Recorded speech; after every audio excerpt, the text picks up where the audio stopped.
Hey, how you getting on? Welcome back to Playing with Magnets TV. This here is a Celestion 7080, and a lot of you guys say this speaker sucks. And I want to find out today if that's true or if that's just the internet doing internet things.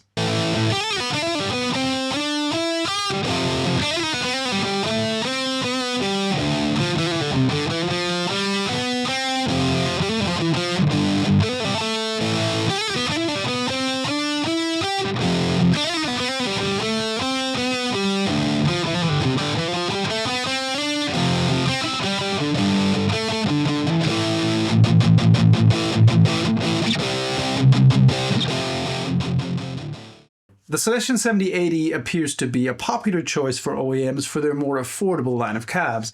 And as you'd expect, therefore, it gets thrown out of those cabs quite often and probably replaced by more popular speakers like the Vintage 30, Greenback, those kind of things. And probably as a result of that, its reputation isn't great. People seem to think it stinks. Other people who comment on this channel a lot have requested it a lot, saying it's not that bad. And today I want to find out if that's true. I got this speaker used. I think I paid 25 euros or something for it shipped to my house. So yeah, I wasn't going to risk buying a new one, not liking it, and then ending up effectively having to give it away. It looks a bit rough. There's a bit of corrosion on the frame, but it's from 2018, so it's not really that old, though it looks like it was stored by the ocean. Shouldn't really affect the sound though, because the membrane looks in perfect condition.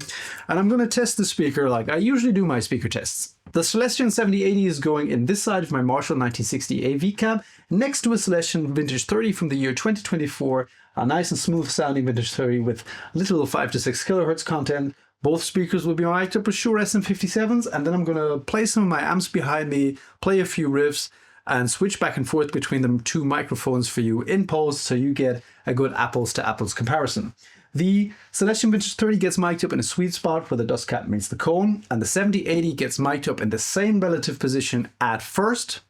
But I think it has a different sweet spot than the V30, so I'm going to move the microphone to that sweet spot later on in the video, which is slightly further outside of the cone, so I can also represent the Celestion 7080 from its best side, at least according to my ears. And to help you further assess if the 7080 is for you, I'm going to provide you with some free IRs for you to do your own testing at home.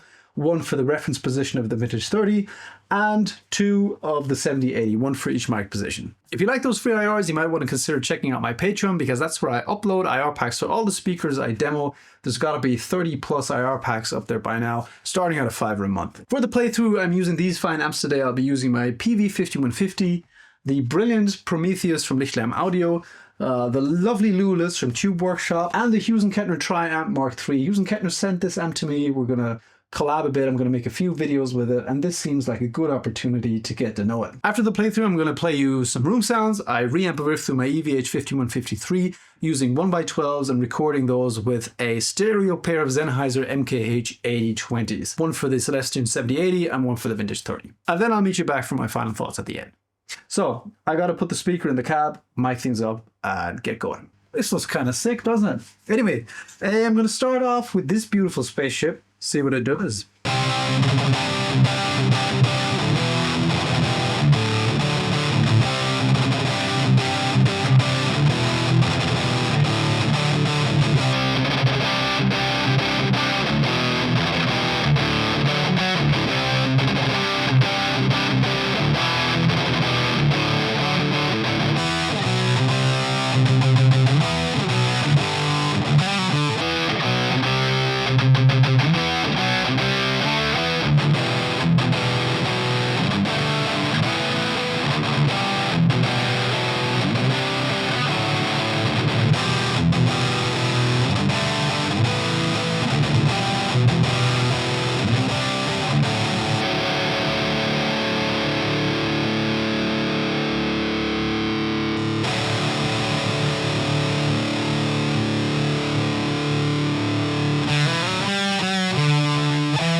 Let's try some drop A shenanigans with the Prometheus.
Righto, time to move the microphone to the sweet spot. That's slightly further outside from the cone.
Okay, I'm starting to screw up more, and I think that should do it for the playthrough. That's enough noodling for now. I'm going to play you the room sounds next, and then I'll meet you back for my final thoughts.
So what did I learn in this video? Well, first of all, the tri-amp is pretty sick. I'm going to have a lot of fun with this. Stay tuned for that video.